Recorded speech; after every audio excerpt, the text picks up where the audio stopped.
Welcome back to another episode of Important Miscellaneous Talks. I'm your host, Glassfield Crossfield. Please introduce yourself, guys. African Prince. Jeremy Hecht. Thanks for having me. Good to be here. No problem. If you don't know who Jeremy is, he has interviewed your rapper's favorite rapper, basically. So, walk us through your journey of your love of music. My love of music. Let me think. How far back do you want to go? However long you want to go, bro. Pause. No pause needed. I think like when I was young, I was always drawn to it.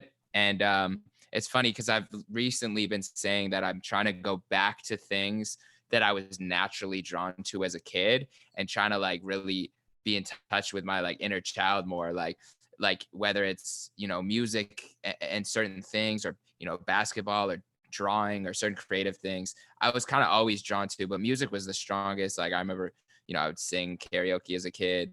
But in terms of like this journey, I think it really started in about I loved I loved 50. I loved, Jay-Z. I remember getting like the Black Album clean version. And I remember Sean Paul was the first dirty CD I could get because my dad couldn't understand any of the lyrics. But after that, like in terms of my journey, I think like when I was in like 10th grade, maybe 9th grade, that new era of like blog rap, like Kendrick, Cole, Drake, Wiz, Big Sean, that was kind of the era of music that I started to fall in love with and connect with, and started to follow the journey and started writing music and started analyzing it and taking it in. Cudi, XV, like all the guys who like were kind of a bit more personable and a bit more relatable to my story than, some of the guys I grew up on. So that's probably where it started. Got you. So after high school, where did you want to go? Or did you have a certain plan in place? After I graduated high school, so in high school I was like making music and I was writing a little bit, but I wasn't necessarily even doing interviews or anything. I studied it. Like I liked watching interviews, but I really didn't know. Like I think after high school, I had this weird vision of like, I'm just going to be famous somehow. Like I always had like it in my head, like I'm going to make it. I just have no idea how. Like I remember like I was still making music at 18, and like one of my first big songs dropped when I was 18 years old, like right after I graduated, and like, probably had like 20,000 views on YouTube at the time, and like was being played on the radio. So like in my small city, like I'm from Winnipeg, Canada, it was to me, I felt like, okay, I'm on, I'm about to like be out of here. And then, slowly after that, I was like, there's kind of a ceiling here. I made it there for a short amount of time, but what's next? And so I honestly lost some drive for a bit. Like I stopped making music. I stopped, having the passion for it, or stopped tapping into that passion. And I was actually looking at law school, as like a kind of like this default option of like, this is what I'm supposed to do. This is what, my dad's a lawyer. I knew a lot of people who were like, kind of moving on with their lives. And so I like was studying for law. This is after high school. Yeah. Okay. You're going to law school right after high school? No, sorry. So I was in college. Like studying still. So I didn't know what I wanted to do, but like I was studying like philosophy and like, nothing that I could actually use. I love philosophy, but like, so and then I remember like I studied for the LSAT. This is 3 years after high school. So I was like, not sure what I wanted to do. And I studied for the LSAT. I bombed it. I didn't really study that hard. Like when I want something, I'll work for it. Didn't really want it that much. And I remember there's that J. Cole line where he's like, mama said I should reconsider law school. That means I'll wear a suit and bend the truth and feel awful. And, no shade to lawyers. Like my brother's in law school right now. My dad's a lawyer. So they're great people. And I'm sure they don't bend the truth and feel awful every day. But for me, it was always like, I was always just drawn to elsewhere. And so I kind of had this, like I said, going back to my passions of like, okay, what do I love? I love music. I need to be in LA or New York. Like it was just like I need something bigger. Oh, okay, I'm sorry. And I'm sorry, real quick. You're in LA, correct? I'm in LA right now, yeah. All right. Why did you choose LA over New York? Besides the weather, Ah, it please. was wait, where are you guys right now? New York. Queens. Okay, so I won't shade the coast because I love New York. I was there recently and it's great. But it was it was the weather, B, it was the program, the actual school. Like I went to USC out here for school. I got a scholarship out here. And that was, to me, it was what I call the J. Cole method, my second Cole reference. But I called it that because he came out to school in New York, but like his real goal wasn't to go to school. It was to meet Jay-Z and hand him a beat and go from there. For me, it wasn't even necessarily about going to school. It was, I'm Canadian, so the only way I could get out here, I was on a student visa. So I had to like actually study and, you know, focus on my grades still and get a scholarship and make sure I could come out here so that I could meet someone in media and take it from there. And I know I'm kind of jumping around a little bit, but just for context, before that, so before I decided to come out here, I had been doing interviews on my own, just interning. So like there's a magazine called Respect Magazine that Elliot Wilson, he owns. And so I remember I was in my bed on Twitter one day, and there was like a post. It was like, hey, looking for interns. You know, if you're a writer, let us know. And I responded. I was just like, here's my resume. I was writing for the school paper at the time, and just like a couple articles about Drake and music here and there. And they're like, sure, like, do you want to do some interviews for us? So I was like, bet, sure. So I was doing like phone interviews, and they were in New York. And I would just like interview artists, and, you know, nobody super, super big at the time, but like I talked to like Marky Basie, who was one of my favorite artists, Demrick, Cousin Stiz, trying to think, Horseshoe Gang, who was like Crooked Eyes, one of Crooked Eyes brothers. So like there's Oswin Benjamin. There's people who like, you know, now kind of have their own lane. But at the time I would just talk to them, interview them. And I was like, I'm actually pretty good at this. I like this. Like they would tell me I was good. They would perform well on the site. But I was also still trying to rap. So I would like use it as an in. I would like talk to these guys, and then at the end I'd be like, yo, can I spit you 16 bars? And they were they receptive? And they were to like, that? sure. Honestly, yeah, because it was like we built a connection over like an hour conversation, and then at the end they almost like wanted to support. So they'd be like, oh, and they wouldn't expect it. They'd be like, oh shit, like that was actually pretty dope. Like keep going, bro. Like, you know, it's kind of funny. So for the most part, you kind of get like, yo, just keep your head up, you keep going. Yeah, nobody was like, come to the studio or anything. That's the dream. but I actually, oh, you go. Yeah, Paul. Oh no, I'm saying.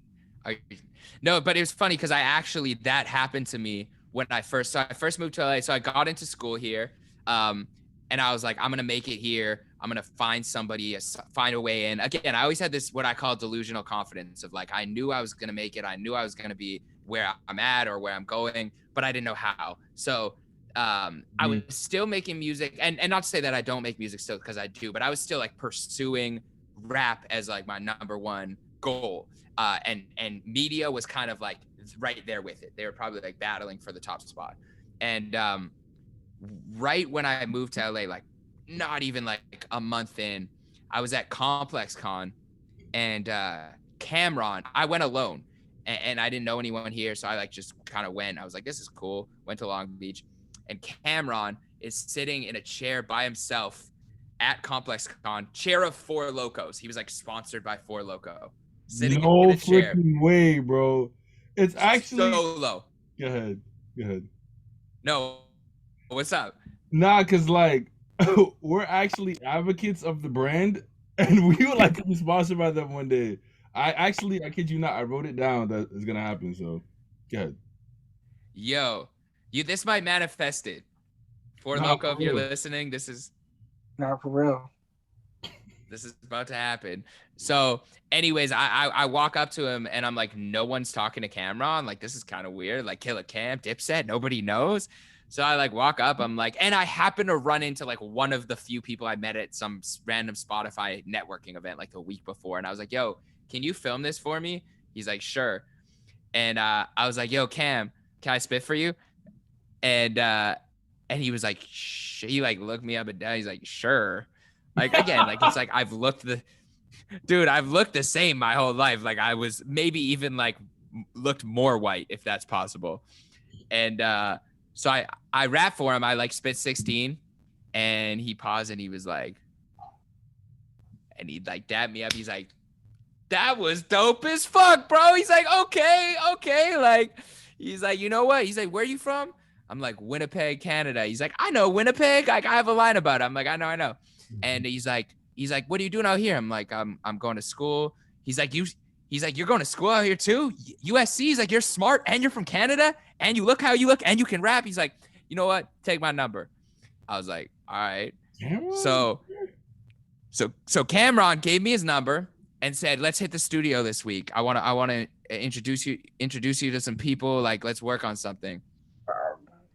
Wow. And keep in mind, I am 3 to 4 weeks out of my mom's basement in Winnipeg, Canada, in LA, thinking like, yep, this is how it happens. You know what I mean? I'm like, this is how people make it. You walk up to someone, you rap for them, boom. Like a movie. Very movie-like. And so I'm in class the next week telling my teacher, like she was cool. And I was like, yo, do you mind if I'm on my phone? Like I'm waiting on a text from a rapper who's supposed to invite me to the studio tonight. And she's like, what? Like, which rapper? I'm like, his name's Camron. She's like, oh, hey Ma. I was like, yeah. So I was like, all right. So he's like, all right, I'll text you the studio address later tonight. It was like this weird thing. He's like, yo, bro, I got you locked. I'm gonna hit you tomorrow with a time. I'm gonna hit you tomorrow with a text, and then I'll hit you with a time later. I'm like, okay. So he hits me with a text. He's like, I'll send you the Addy at 8. I'm like, okay. So like I'm waiting around. It's like 8:39. I'm like checking my phone. Like, I don't know how this shit works. I'm like trying not to double text Camron. I'm like, I'm like asking all these like, yo, should I like text him back? So I finally ended up texting him at probably like 10 or 11. I'm like, yo, studio still happening? He's like, yeah, midnight. I'm like, all right. So he sent me the address, and it's like 11:30. I'm about to leave, and he's like, yo, my bad, bro. We're not gonna end up being there. Like, we'll link up another night this week or something. And long story short, we never ended up in the studio, but that is kind of how things that's how things were going when I came out here. It was just like one thing after another, just running into people. I would have been so disappointed, man. What? You still have it today? So the funny thing is, so I had his number, then I did text him a couple other times. Like I think maybe 2 more times over the course of like the next couple months. Got a reply one time. The next time it kind of went green. So I was like, oh, you got a new number. And then the next year at Complex Con, I wasn't really rapping at that time. I was kind of more heavy in media. But the next year at Complex Con, I run into him again. He has like another partnership. This time there's an actual line. So I wait in line. I walk up to him, and it's him and Dave East. Dave East is talking to him. And I go up to them and I was like, yo, Cam, like, I don't know if you remember, but like I rapped for you last year, and like you told me to come to the studio or whatever. You like, obviously I know you're busy, but like, good to see you again. And he turns to Dave. He's like, yo, he's like, this kid was fire. Like, I remember you. Like, you gotta listen to this.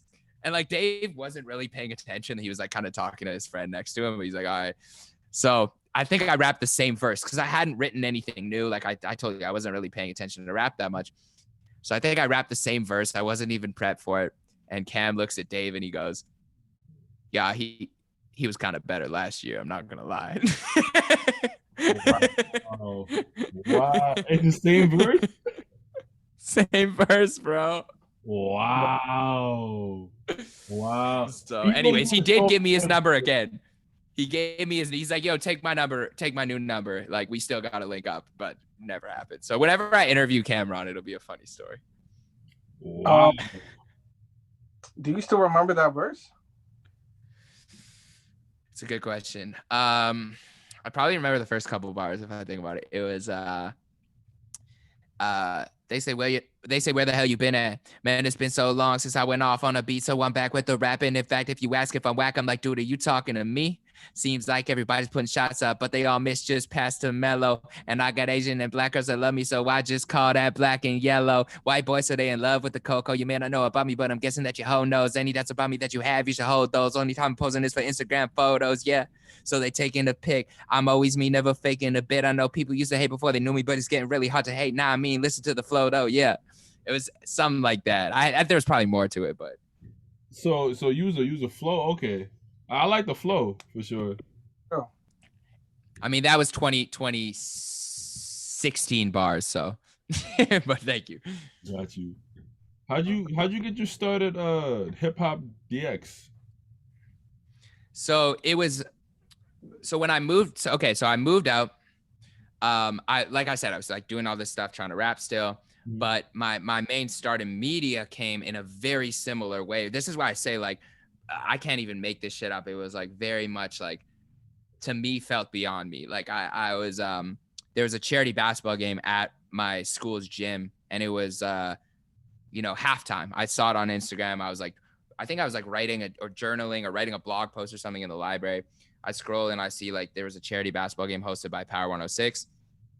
And it was halftime, but I'm like, you know what? Let me go. There was like some, like Chris Brown was playing, Lil Dicky was playing, like there's a couple others, so maybe Bow Wow or something. There was like some celebrities there. I was like, oh, maybe I could like meet them, whatever.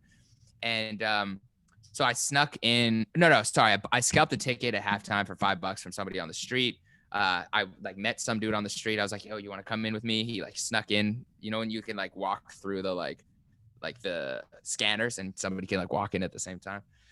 So we sneak in, and I told him, I'm like, yo, I think I'm gonna meet somebody from the radio station. Like I want to get a job there, but like I'm just gonna wait around and I'll go meet somebody. He's like, all right, bro, like I'm gonna take off, so good luck.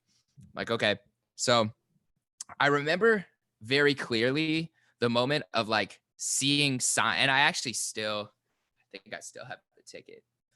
I keep it in my wallet as a reminder, but. So yeah, so I have the ticket right here. This is Power 106 right there. Don't lose your wallet. Wow. I did lose my wallet recently, but I found it, so we're all good. But this is the Cruise Show presents Power 106 All Stars, Sunday, September 11, 2016. Game at 3 p.m. Galen Center, and so it was probably, if the game was at 3 p.m., it was probably ended at like, I don't know, 5, let's say. So. It's probably like 5:30 p.m. I'm trying to find a way down to meet the radio people. All the security guards are telling me I can't get down. I literally went to every single corner. For some reason, I was like compelled to stay. Like all the lights are off in the building. I remember looking at my phone and seeing some number. I don't even remember what number it was, but like whatever time it was, I was like, nah, God's telling me to stay here. So like, and that's the way I think about life a lot of times. But so I saw some sign, I stayed. The last security guard in the building was taking a selfie with the only other person in the building in front of the empty crowd, in like front of the empty stadium or arena. And I snuck past him, and I saw Cruz, who was like the morning show host at the time. And I was like, before the security guard could like tell me to stop, he turned around, but I was like, yo, Cruz. And he was like, oh, what up? I was like, can I get some advice real quick? He's like, sure, come down. So it was him and his assistant, Mackenzie, at the time. Shout out to her too. And I was talking to them, and I was just asking Cruz. I was like, yo, like, can I get some advice? Like, how do I make it in media? And how do I get to where you're at one day? I do interviews, like, just like, whatever you can provide. And he was like, bro, just say yes to everything. And I was like, all right, like, and then what? And he was like, I think he could sense that I was just like naive and hungry and Canadian. And he was like, let me give this guy like something. So he's like, you know what? He was like, matter of fact, like take my number. And I was like, all right, cool.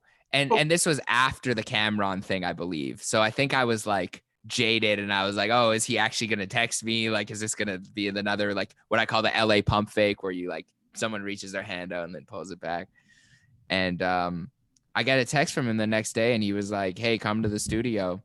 And I was like, all right. So I Ubered down to the studio. I didn't even get a confirmation text from him. Like, he hadn't answered my last text, but I'm like, I'm coming this time. Like, I'm gonna be there. So I'm like Ubering. And then finally, while I'm in the Uber, actually, I get a text like, yo, if you're still coming, like, just give them my name at the front door. So I elevator up. And this is another surreal moment for me, because I'm like in the studio that I once was watching on YouTube, you know? And I meet the team, and I'm kind of like just chilling. I'm like making jokes here and there, but kind of just fly on the wall, chilling back. And he was like, hey, you know, we have Mac Miller coming in a couple minutes. Do you want to like, you know, sit in on the interview? And I don't know why he was like, dude, I'm so thankful for that guy. Cause like he just let me like into the room. Like he didn't even know me. You know what I mean? Like I could have been not who I said I was. I could have been not like good at what I did, but like he sensed something in my energy, I guess. And he let me sit like right next to Mac, like with headphones on, like for the whole interview, and like meet him and take a picture. And like, I said to Mac, I was like, yo, like, thanks on behalf of a fellow white Jewish rapper. I just want to say thank you for everything you've done. And like, they were laughing. They were all laughing. And he was like, yeah, he's like, I appreciate that, bro. And so then Cruz was just like, hey, you said you do interviews. Like, let me see what you got. Like, we have Chance the Rapper coming in next week. Do you want to? And this was like Chance, like 2016. Right after Acid Rap. So like Coloring Book was about to come out. Oh wow. Okay, so okay. 17? And I don't know if 2017. Sorry, yeah. Or no, summer 2016. So I don't know if Ultralight Beam had come out. Either it was like about to come out, or it. Coloring Book was out 2016, I believe, right? Yeah. Yeah, I remember. Ultralight Beam with Kanye, right? Yeah. So it had just come out, right? Yeah. Yeah. Okay. So then he was promoting that, and then so he's like, do you have send me over some questions if you have any for him, and he didn't give me any notes on how to format things or whatever. I just wrote out questions like as if it was him talking. Like, I wrote out like, if I was to ask Chance the Rapper a question, like, what's your favorite Kanye album? Like, when you were writing this blank, blank, blank, what did you feel like? And so I went through every interview he'd ever done. I read everything he'd ever written, all his albums. I was skipping class, literally just focused on Chance the Rapper for like 2 or 3 days. And I sent over like 3 pages of notes. And I remember he was just like, thank you, dope. And then I didn't hear back from him. And I was like, all right, here we go again. You know what I mean? I was like, all right, it happened in rap. It'll happen in media. That's fine. So I didn't take it personally, but I didn't know what to do with the information I had. And then I saw on my phone, it was like Chance the Rapper interview, Power 106.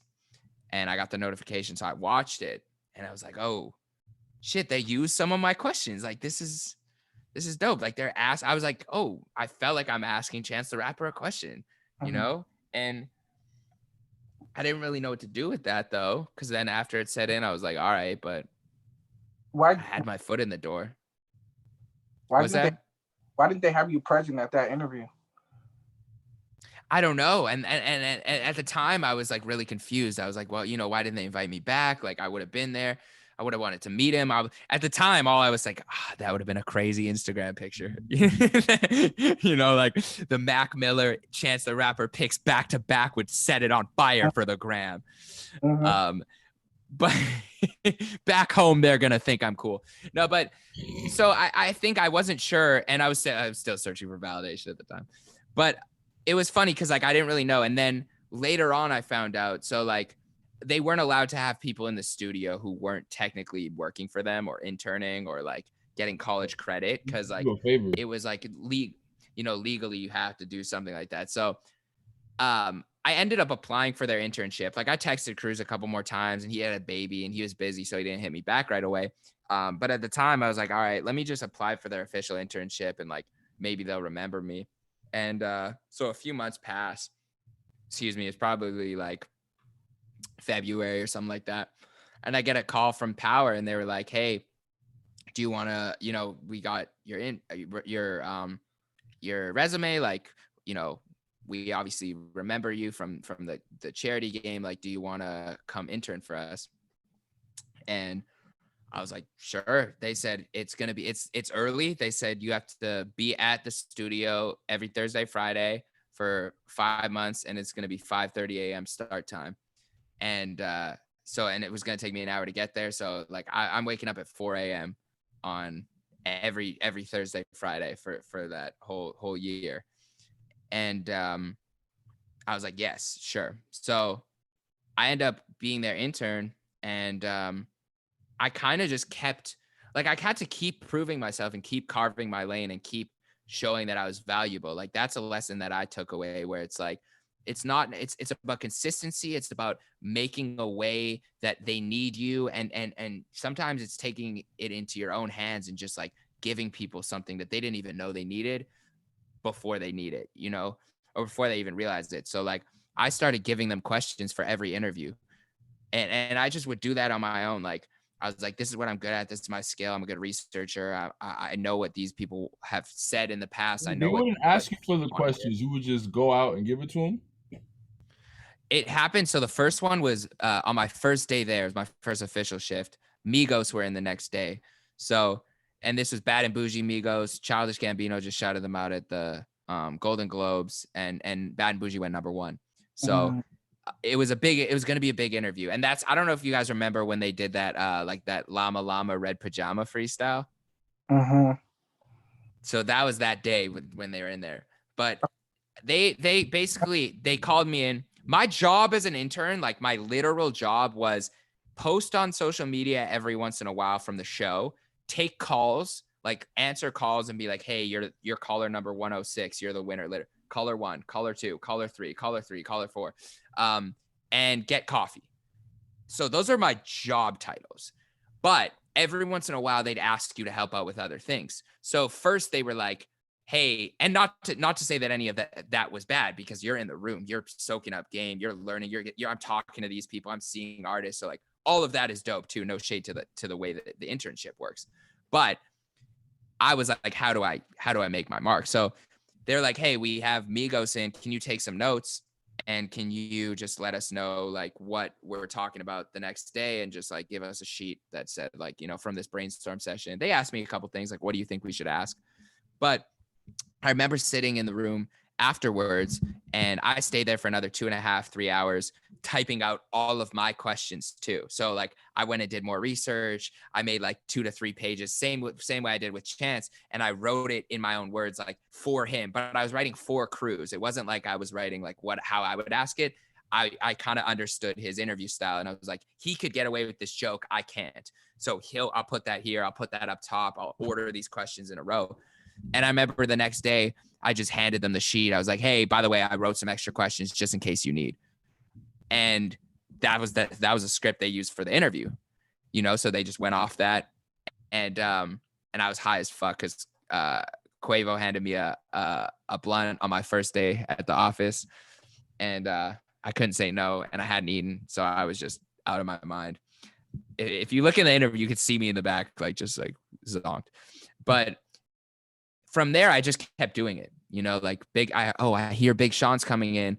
Do you mind? I can give you some questions for that. Yeah, sure. Yeah, for sure. Boom. And then when Sean was in, that's when I knew, because the other interns were pasting my questions onto cue cards for them when I walked in. So I'm like, oh shit. Okay. I got something that like they can use and it could be helpful. And it's not like me being in my position now. It's not that the hosts, like Cruz is a great interviewer. It's not that he couldn't write these questions. It's that they don't have time. Like they have somebody coming in every single day. They have to focus on an actual radio show, entertaining, callers, contests, events. Like even in my position, I sometimes have people help me out, be like, hey, I need some questions for this. You know, actually two different Joshes have helped me out with interviews. So shout out to both of them. But so like I would just end up giving questions for every single person who came in. And I would do that on my off days. I would do that when I was in the studio. I did that after my internship ended. They'd be like, yo, we have this person in. I was living in Toronto for one summer and they still would be like, hey, we have like, you know, Nipsey coming in, Cube coming in. Can you like send us some questions? And so through that, I kind of interviewed, you know, secondhand, like, I don't know, 50, 60 artists over the course of the year or two that I like looked up to.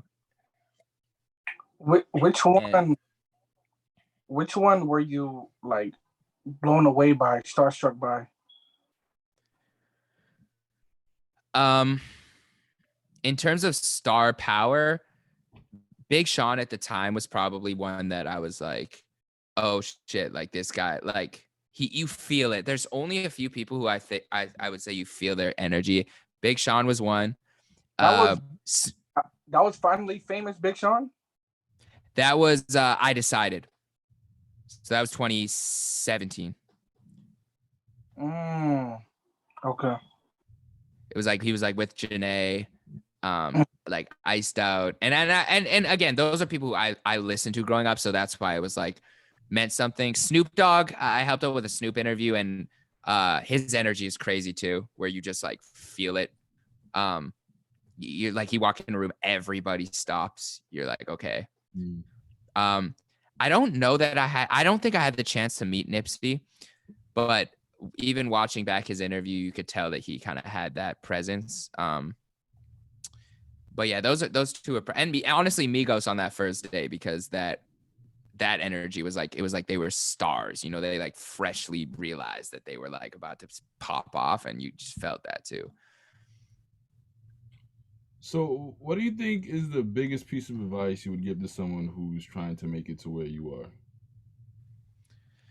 are? I would say, like, and in terms of advice, you know, I think everybody's journey is different, but in terms of what I learned personally, that if this can help somebody, you know, without sounding too cliche, is like trust yourself and trust that your visions and that your dreams and that your goals have already happened, and that they've already existed in some future version of you, and you're just simply walking towards it. Like, having delusional confidence is so important, because there's going to be, when you have dreams of doing things that not very many people have done, there's going to be a lot of people who are going to tell you can't do it because they haven't done it and they haven't seen it done. It's such a fine line between optimism and delusion. And yeah, I definitely agree with you. Like, you have to be somewhat delusional to accomplish your goals. You do. Yeah. We have so many delusional people out here already, man. I'm not No, sure. it's a fine line. Yeah, it's balance.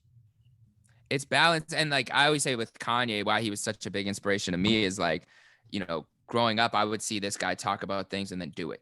He would say things that sounded crazy, like, I'm going to be a billionaire. I'm going to be the biggest fashion designer in the world. I'm going to be the biggest rapper in the world. I'm not just a producer. Every time he said something, he said it with such confidence as if it already happened, and he backed it up and he did it. And by no means am I telling people to be Kanye or to talk like that. But in fact, I actually tell people to keep your dreams, keep your goals mostly to yourself, because it only people the wrong way. But having the confidence in those goals is crazy. It's crazy not to believe in yourself that way. And be something I learned from one of my professors, Fellinzer, who I actually TA'd for him in the sports media class. That was like how I was making some money at USC. And one of his number one key to success, which I feel like in the story that I told about power helped me, is make yourself invaluable. Like, whether it's a business relationship, whether it's a friendship or relationship, whether it's a company, whether it's, you know, an internship, if you have something that people have to go back for, that people need in their life because you provide so much value to them, and what you're providing them they can't find anywhere else, like, they have to go to you. And so like find out what people need and be helpful. Don't ask for shit, provide shit. Like everybody's got an ask. Right there. You know what I mean? Like everybody is going to say, hey, can you help me with this? Can you do this for me? Can you get me this opportunity? But if you say, hey, how can I help you? What do you need? Oh, you need social media posts? Let me make them for you. Oh, you need graphic design? Let me do that for you. You need video edits? Let me give you video edits. You need questions for your interviews? I can do that. Let me give you all those questions so that you don't have to spend time doing it. I'll do your research for you. Boom. If it's good enough, they're going to come back to it. I've given people jobs like that because I can't do certain things or I don't have time to do certain things. And people will ask me, hey, how can I help you? And I'll be like, I could use help with this. And then they do it well. And then I trust them. And then I'll go back to them and I'll give them. And, you know, I can't even provide on that level in terms of opportunity. But I know that if I was there and somebody came to me and asked me the same thing, I would continue to give to them. So those are the two biggest things that I think I would take away. What is describe your work ethic, and how would you describe your work ethic now compared to when you were coming up in the game? That's a great question. I think it's funny because I think like initially I was like my hustle was everything. Like that's all I thought about. Like all I was focused on is how do I make it? How do I get in? How do I like make an impact? How can I get my foot in the door? And so everything was working on proving myself. Everything I did was how can I get to the next level? How can I meet the next person? How can I network? How can I prove my worth? And then you get to a certain point where, okay, I'm there. Now, what do I love to do? What am I still passionate about? And how can I stay energized to do those things? And so my work ethic has been the same, but the amount of work that I put in is different. Like, not to say like I don't work my ass off, because I'm probably grinding still from like, you know, 8 to 7 every day or 9 to 7 every day. But and this is a personal thing. Like I think everyone has their own balance, but my balance right now is I need to make sure that I give myself rest. I need to make sure that I recharge. Sometimes I'll cut myself off. I'll be like, you know what? A younger me would work continuously till 9, 10 p.m., 11 p.m. just to get this thing done. I don't have the energy for that. I'll do it tomorrow. And I'll cut it off. People are talking to me. I won't answer certain text messages or certain emails just because I don't have the energy for it. And that has allowed me to actually view things from a bit of a higher perspective of like, what do I like about this? What am I still, what's my why? Why am I doing this? If I can't find a good enough why behind things, I'll have somebody else do it, or I won't do it, or I'll do it as like I guess I have to do this, but I'm not putting all my energy into it. And then I have to save room for my own creative endeavors now too. So even if it's outside of music, whereas like, this is how I put it too. Everything was music before, you know what I mean? Like, because I had to have it when I was working. So after I graduated, I was working at this marketing firm, and not to say that it was a bad job, but I was making minimum wage. I was working on car stuff and healthcare stuff that I didn't care about. And I was not where I wanted to be. And I was trying to find a way to stay in America. So all of my free time, my lunch breaks, I was watching interviews. After work, I was chopping up videos for social. Before work, I'd wake up at 6 a.m. and email people, hey, can I interview you? I work for Power 106. I did this for Spec Magazine. I interviewed these people. Like I would borrow credibility and say I interviewed I worked on interviews for Big Sean, Migos, Nipsey Hussle, Mac Miller, all these people, Chance the Rapper. And can I interview you? You know, and all these people would mostly say no or mostly not respond. But every once in a while you get a yes. Right. And so, you know, all you need is a couple. So that was what I was focused on outside of my day, because everything else had to be, I need to get there and I need a way in. But then you get there and your entire day is that. And not to say like, when people say you never work a day in your life, I personally feel you just are willing to work harder because you enjoy it. It's not like I go about my day and go, oh, I haven't worked. It's, wow, I've had a long day of work, but I'm very grateful that I get to do this. And I remember being in a position where I once wanted to do this, and I get to do it now for a living, which is a blessing. And I'm very thankful. But I need other stuff to stimulate me. Pause. So it's like, you know what I mean? I need to find other ways to stay So, creative. so like how long was that process to get to where you are now? From like when you decided this is what I wanted to do and to where you are now? Like how long did that take? It took about, I would say, so music, from like me making music as a conscious decision, I would say about 10 years. But me making the decision to be in media, about 4 years, I would say. Mm. About 4 years. Okay. Because all right. Because I'm kind of trying to do something similar, maybe not exactly like that, but I just started. So, but I think for someone who just started, I got a lot more notable names than I would think I would get. So, you know, I really like started interviewing people who are noteworthy probably like this year, probably like a few months ago. Yeah. So Yeah. yeah, so I guess I might be. I'm not sure how to see if I'm ahead of the curve, or maybe I just shouldn't worry about it. Yeah, I wouldn't even, I mean, you're here, you're doing your thing. Like, I would say just keep shooting. And the thing is, like, if you can skip levels, skip levels. You know what I mean? Like, I definitely know that there's people who have worked 15 years, 20 years, 30 years, and have not done some of the things. And I don't say this in like a cocky way, but they haven't had the opportunities that I've had for one reason or another. But I also know that those same people wouldn't not take the opportunities if they were in front of them earlier. And so if you can skip levels, or if you have it in your mind that you're able to do something, or you're like, oh, let me build from here to get there, or let me make this connection because I know that this connection is going to lead there. Like, take advantage of that. And I think, like, also there's this thing. I don't know. Have you read the book The Alchemist? I have not. I think that's on my reading list though. You should definitely, I would highly recommend it. It's one of my favorite books. But there's something called beginner's luck in there, where when you make the decision and you first start to decide, oh, this is what I'm going to do, and you're aligned with it, and it's your passion, and the universe is guiding you there, and you make the decision to do it, things just start flowing. So And there's dips, but as soon as you make that, like, boom. And you might be in that position right now where things are just, whoa, like, I can't believe half of this shit is happening, but just ride it. Just keep going. I'm sure you're happy with where you are now, but how far do you want to take this? Like, what's the ceiling for you? Like, they say shoot for the stars and everything. How do you know, like, when you're there? Like, you know what I'm saying? Hosting the Grammys, man. Yeah. It's interesting. I say I'm gonna shoot for Mars, and maybe I'll land on the moon.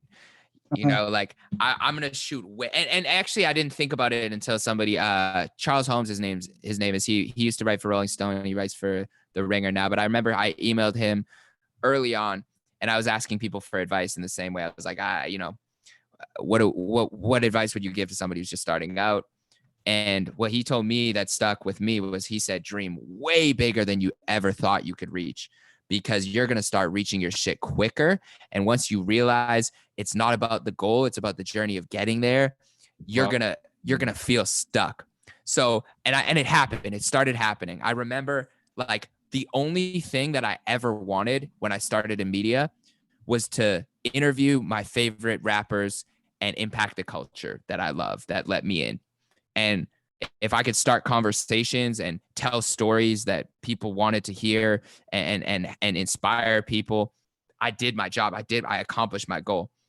And I did that, not necessarily at the highest level that can possibly be done. And I haven't interviewed all the rappers that I want to interview. And, I can be better at my craft, and there's more I can do in it. But I remember once I started doing that, I was like, okay, well, what's next? Like, cause if that's all I wanted to do, what am I going to do this for another 10 years? And that's it. And some people are okay with that. But me, I'm always like, when I feel stuck or I feel too comfortable, that's when my creativity lapses. So I'm like, always what's next? So from there, it was like, once I got, so it kind of happened in a few stages. It was, I want to reach millions of people was my first goal.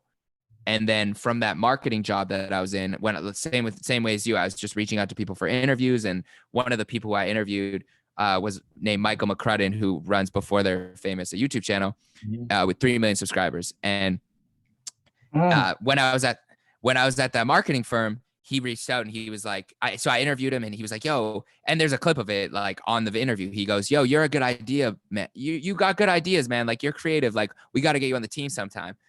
And I think he's great. He's great. And like he ended up reaching back out 3 or 4 months later. And he was like, yo, we're looking for a new host. You did great research. You kind of have, the charisma for it. You kind of remind me of a younger me. Like, we're looking for a new host for our audience. Do you want to make some videos? And so I was like, sure. So I quit my job at that internship and I made YouTube videos for a year and a half, just on a green screen in my apartment. And I was reaching millions of people. Like there was like multiple videos that had like over the course of that year and a half, 10+ million views. And so, okay, that was my goal, to reach that many people. But then from there, I was like, I really want to impact hip hop culture. Like that's the culture I love. How can I do that? And then, so through Hip Hop DX, long story, because I think you did ask this initially, but long story short with that, before I finish that answer, is that, I was at a red carpet, back to Power 106. I was at a red carpet and none of the other hosts or the radio personalities could make it. And I said, and my boss jokingly was like, oh, Jeremy will do it. And I was like, yeah, I will. He's like, oh, really? I was like, yeah, for sure. So they let me on a red carpet and it was me solo with a camera. And it was like, I got to interview MGK, Exhibit, Ty Dolla $ign, Will Smith, and all these people. And I was like, oh shit, I'm in it. And from there, right next to me, after they moved me, the publicist moved me to the middle, because she's like, you're Power 106. Why are you all the way to the end? Come here, like come in the middle. Right next to me was people from Hip Hop DX.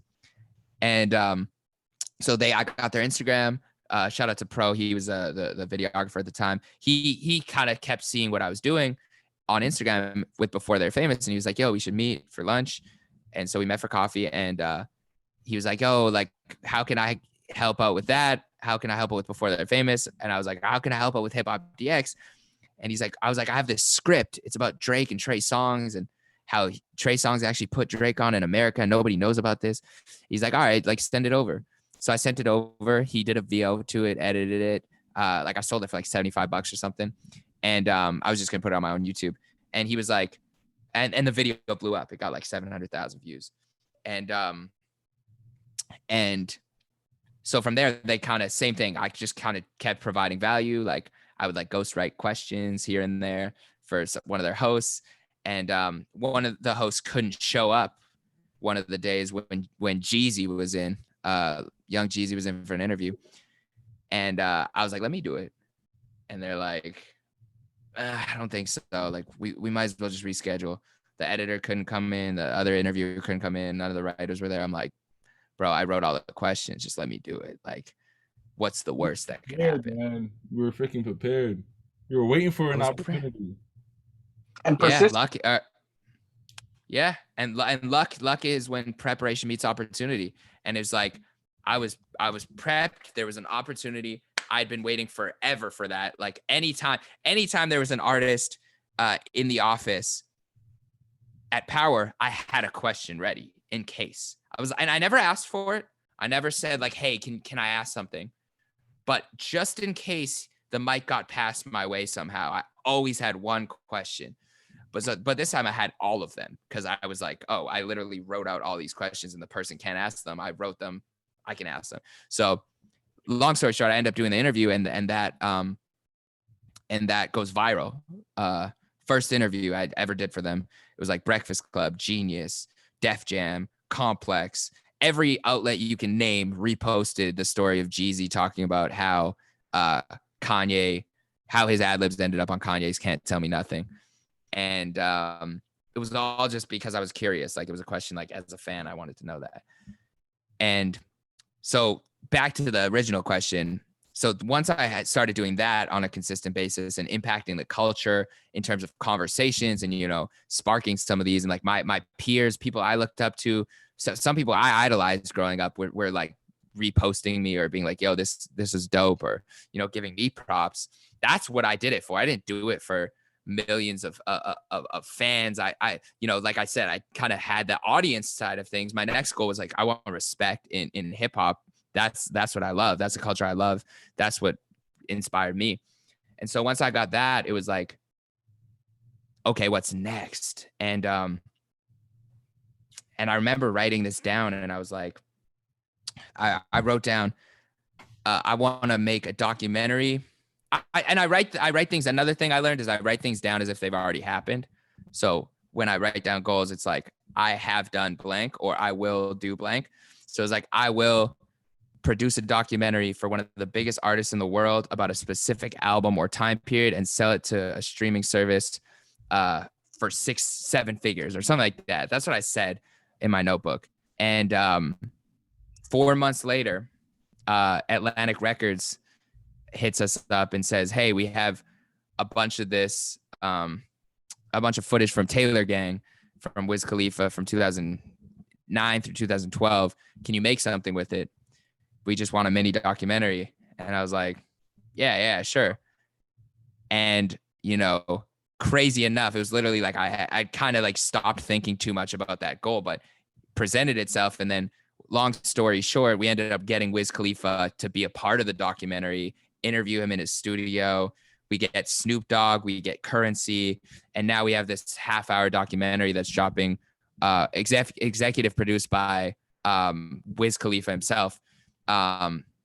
That's dropping top of the year. And so, you know, to answer your question, is like, it keeps getting bigger. Like, you keep, like, I have no ceiling in my mind, because I want to be, and like, I'm talking crazy, not crazy, but like I said about Kanye, like, since we're here, I'll just put this out, and like, I'll look back at this in 5-10 years, and I'll give you like the real of what I think. But like, I want to have a Grammy from songwriting. I want to be in the studio with an artist, and you ghostwrite? That's what the goal is. That's the next goal. Okay. So okay. I've been in the studio. I've been in the studio, but I have some reference tracks. But yeah, that's the next goal. So Grammy from songwriting, Emmy from documentary work and film festival awards. I don't know about an Oscar. Maybe helping on a soundtrack. You want an EGOT? I want an EGOT, bro. No Tony. You have to get on broad. Well, you wouldn't necessarily have to be on stage to get a Tony, right? Yeah, that's true. You could like help. Maybe I like write for like a Lin-Manuel Miranda rap or something. Yeah. But then my main goal for like the next 10 years with pulling it back, reeling it in a little, is I do really want to do some sort of show. And I was actually talking with one of my homies, Josh, about this yesterday, a different Josh than the other two Josh that I talked about. But we were talking about this show idea where like, I want to go like kind of across America, across the world, to different cultures, and really explore what the meaning of music is to them. Like, what's in a village in the middle of like India, you know, like, how do they use music to heal, or in religious ceremonies, or where did it start, or what type of, and like Anthony Bourdain, really like immerse myself in the culture for like days at a time. Like, how can, like, I'm not trying to like, you know, exploit this. I'm trying to learn from you. Like, how can I be a part of this and learn about it, and really show this to the world, and like, you know, do a series like that where it's a year or two just traveling the world and like experiencing music. So that's like kind of my next big goal. That sounds so fire, man. Bourdain is dead, right? Yeah, rest in peace. Rest in peace. Yo, that sounds like, you know, I too have unique questions. If you're looking for someone to hold the camera or something like that, I got you. I'm pretty tall, so I can see over the trees or whatever the case may be. Okay. You're coming with. No, for sure. That sounds fire, man. That sounds fire. It's fascinating. It's crazy because like, now you mentioned like Currency and like Wiz, but I'm a big Currency fan, and I feel like he's very slept on. You know what I'm saying? And and I'm a big fan of Anthony Bourdain. I'm a big fan of food and everything because I like to cook and stuff. But I'm a big music head in the sense where it's like I don't people don't really understand like music really transcends like you mentioned healing and it does that, you know, like people use music as healing as like there's so many layers to it, you know what I'm saying? So it's like um you saying you want to go to different places. That's something that I always wanted to do because I'm from South Africa, you know, I'm from Johannesburg.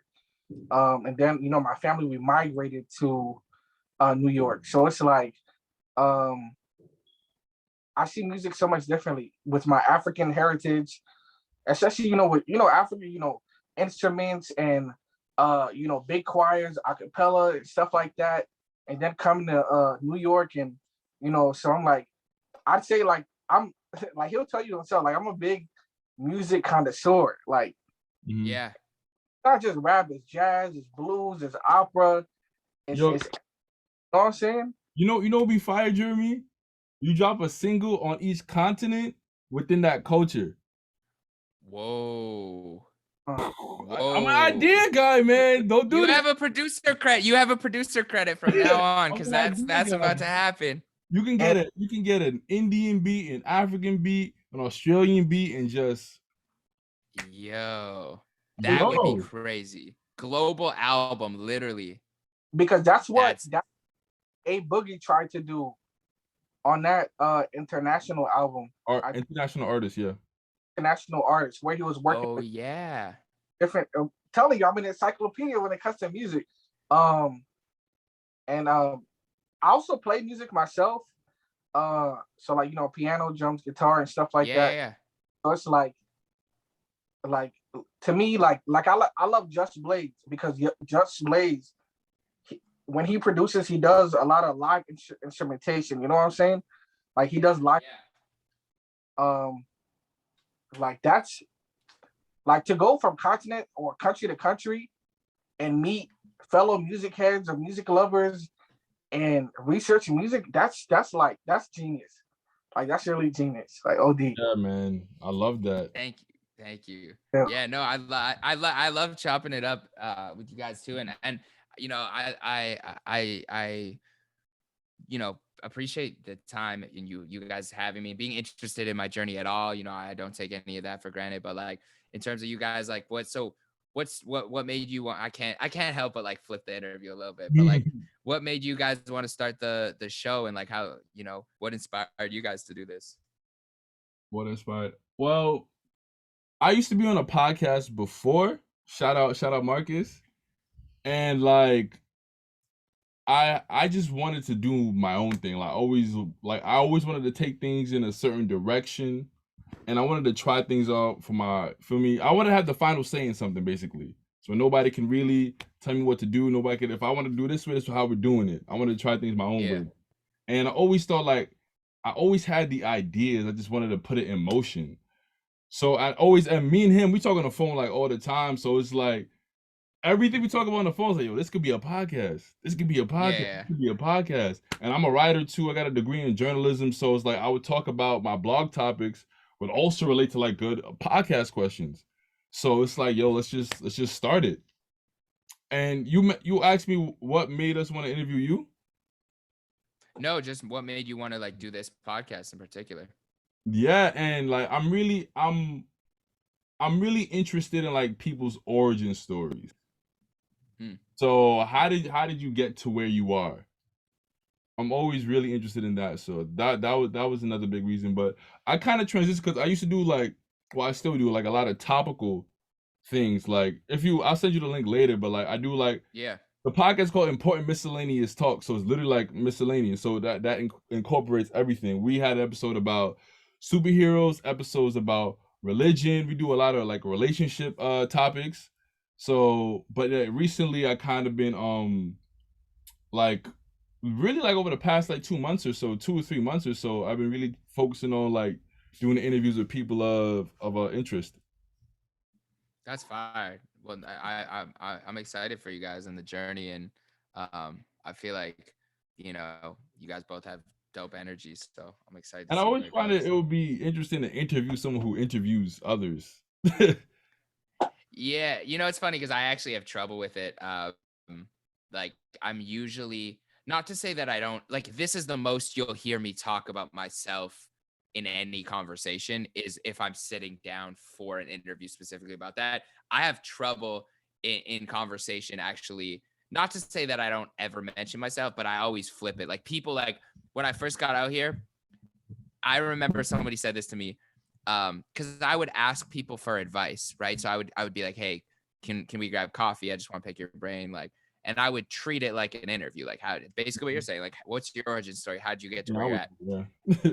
And this one guy, I forget his name, but he was a super successful like PR head, and he was like, at the end of the conversation, he was like, so he's like, first of all, I just want to say you're better at this than I've ever seen anybody do. He's like, I didn't even get to ask you anything about you because you were so good at carrying the conversation and learning about me. But what's your ask? And I was like, I don't even have an ask. What do you mean? I was like, I don't have an ask. I just like I wanted to already asked know. you.